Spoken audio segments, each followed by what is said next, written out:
Welcome to HardReset.Info channel. In this video I want to show you how to clean your Xiaomi 12 Pro USB charging port using household items. So remember, never use metal objects to clean the connector so as not to damage the moisture protection and the charging mechanism itself. I suggest to use an old toothbrush, which I no longer use.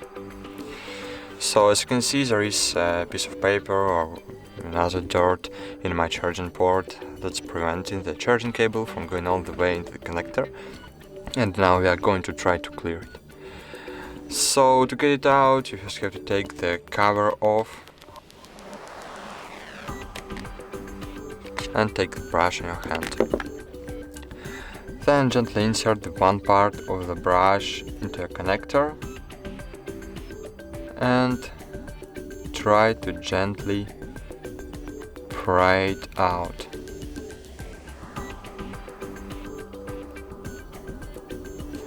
So that's all.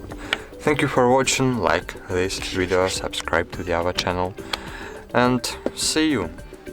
Bye.